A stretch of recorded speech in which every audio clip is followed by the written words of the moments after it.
And now, ladies and gentlemen, we're going to take you behind the scenes and show you how a picture was created. Early in 1938, MGM selected Mervyn LeRoy to produce The Wizard of Oz. The screen adaptation having been completed, the momentous task of casting the players for each of the many important parts was attacked. The role of the Scarecrow had been assigned to Ray Bolger. The clattering, squeaking Tin Woodman was Jack Haley. The blustering, whimpering, cowardly Lion was Bert Lahr.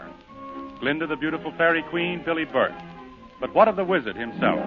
Who was humorous enough, clever enough, and foolish enough to play the wizard? And equally important, what of Dorothy, a sweet little girl who journeys to the land of Oz? Not only must she be a fine actress, but she must be a great singer. And so, in June 1938, in the office of producer LeRoy... May I come in, Mr. LeRoy?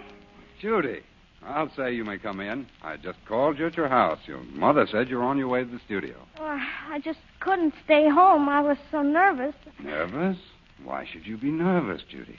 Well, after all, Mr. LeRoy, I was thinking maybe I'm not good enough for the part. Well, Judy, even a smart little girl like you can be wrong. We've just seen the test we made of you for the part, and... You mean I'm... Well, you've guessed it. You're Dorothy in The Wizard of Oz.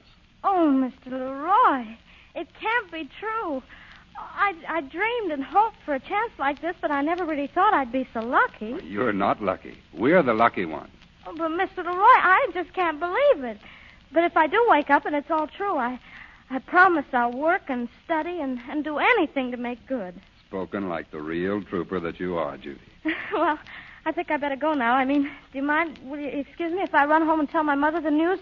She'll be so thrilled. Run along, Judy, and best of luck. Oh, I'm so happy. Well, all I can think of is thank you, Mr. LeRoy. Thank you, Judy. I mean, Dorothy.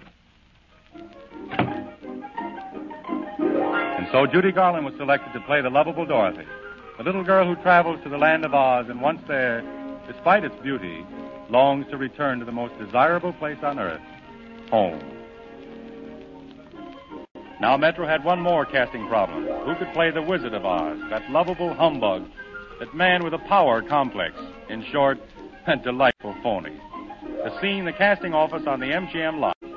I remember it well because on that particular day I happened to drop in to see Fred Zadig myself.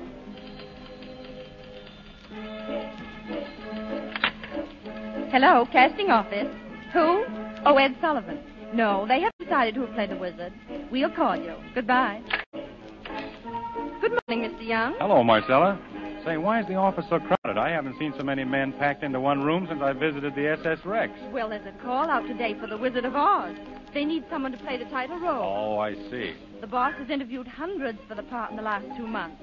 Wait a second. Here he is now. Hello, Bob. Hello, Fred. Well, we've got a wizard at last. You have? Oh, who is it? Tell us about it.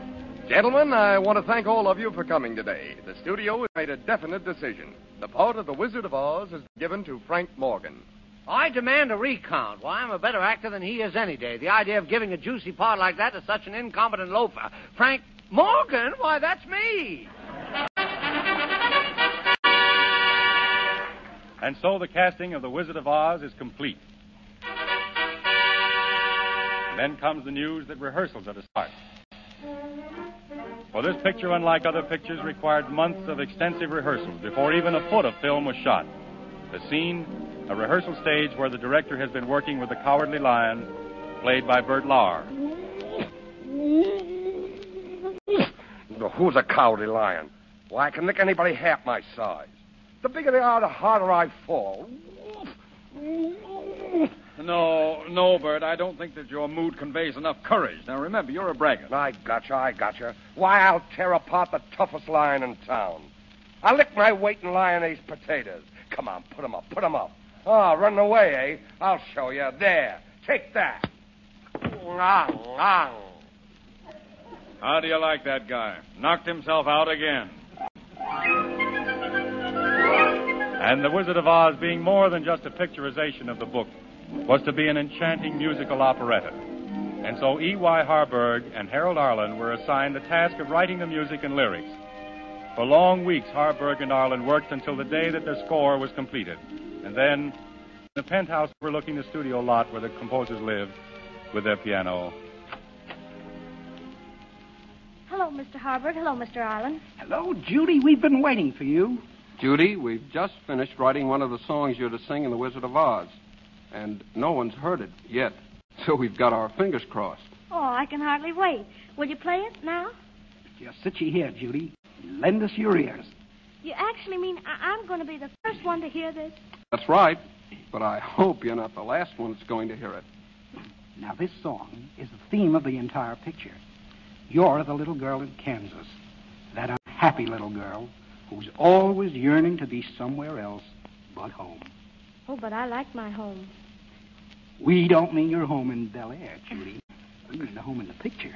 Oh, you mean I'm always trying to escape from myself. Mm-hmm. That's it, Judy. And we try to express that yearning, the yearning of all little girls in this song. Sing it, Harold.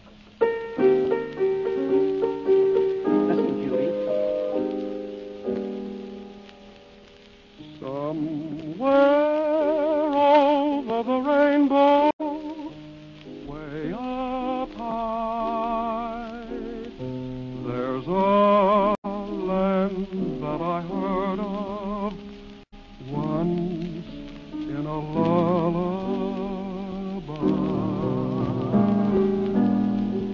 Somewhere over the rainbow, skies are blue, and the dreams that you dare to dream really do come true. Oh, Mr. Harbert, that's beautiful. I can hardly wait to learn it. Will you teach it to me, please? Now? Somewhere over the rainbow, way up high, there's a land that I heard of once in a lullaby.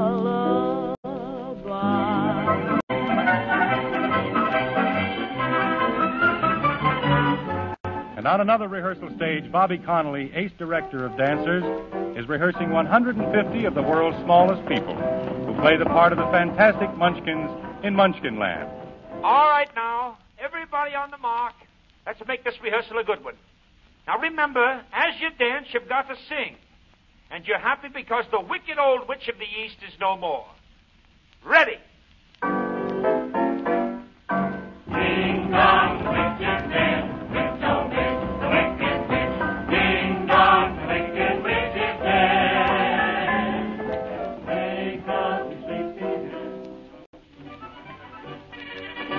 And so it went. Weeks and weeks of rehearsal, then months and months of work.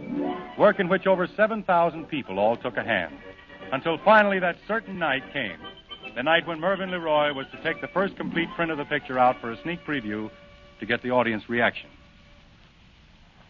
Well, let's get going, James. Yes, sir. Is the film in the car? Yes, sir. And here we go. Say, Mr. LeRoy, before I drives you to this sneak preview, there's something I'd like to ask you. Well, if it's important. Well, it's kind of important, sir. Where are we going? Well, I guess you've got a right to know since you're driving. Head for Santa Barbara. Let's go.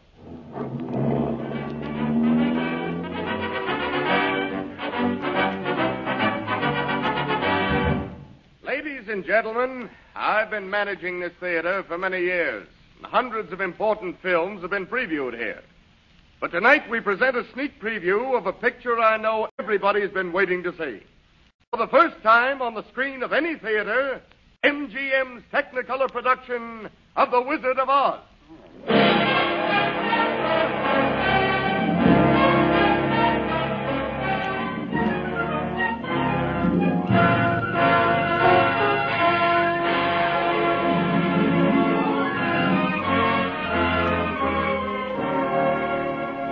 And then for almost 2 hours, 2,000 people, young and old, sat in that theater in rapt attention as The Wizard of Oz unrolled before them on the screen in all the glory of its beautiful Technicolor production.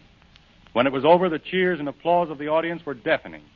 The Wizard of Oz will be released to theaters throughout the country on August 25th, and I know you'll all want to see it when it plays your favorite theater.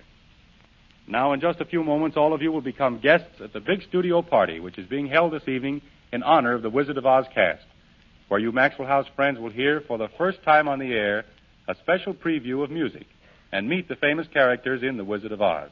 Bert Lahr, Ray Bolger, Judy Garland,